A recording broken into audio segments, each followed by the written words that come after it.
اس شخص کا نام ہے لارنس آف اریبیا۔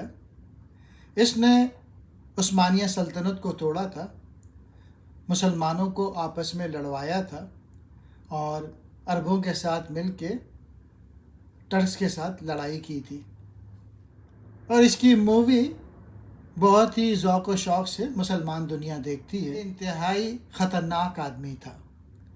اس نے آکسفورڈ سے پڑھائی کی تھی اور اس نے مختلف زبانوں پہ عبور تھی۔ یہ جاسوسی بھی کرتا تھا۔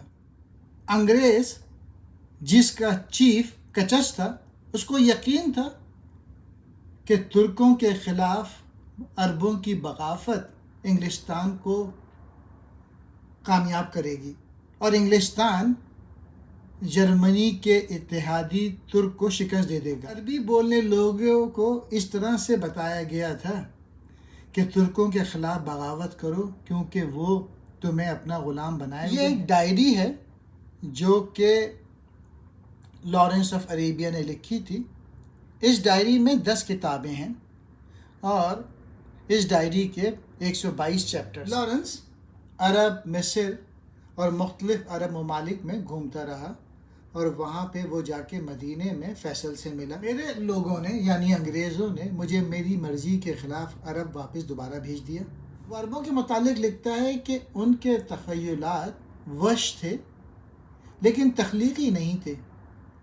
ایشیا میں عربوں کو کوئی کام نہیں آتا اور نہ ہی عربوں نے بڑی صنعتوں کو سنبھالا۔ ان کے دماغ یا جسم کی کوئی تنظیم نہیں تھی۔ انہوں نے فلسفے کا کوئی نظام ایجاد نہیں کیا تھا، کوئی پیچیدہ افسانہ نگاری نہیں کی تھی۔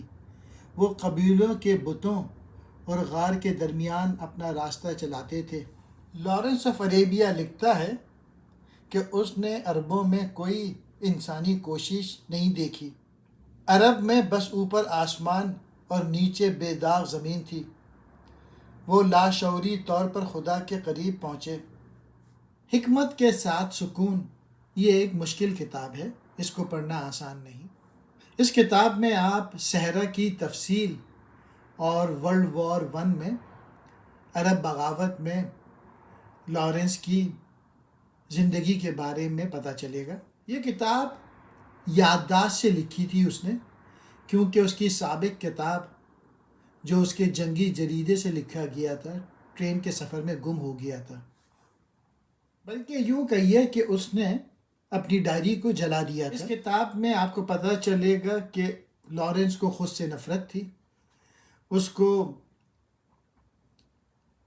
عرب لوگوں سے بیک وقت محبت اور نفرت بھی۔ یہ کتاب ایک جنگ کی تاریخ ہے لیکن اسے ایک ناول کی طرح پڑھا جاتا ہے۔ یہ کتاب نفسیات اور مشاہدے سے بھرپور ہے۔ لارنس نے اس کتاب میں عربی ثقافت، تاریخ اور جغرافی کو مکمل طور پہ بیان کیا ہے۔ وہ صحرا کے ہر حصے میں پتھروں اور ریت کو بیان کرتا ہے۔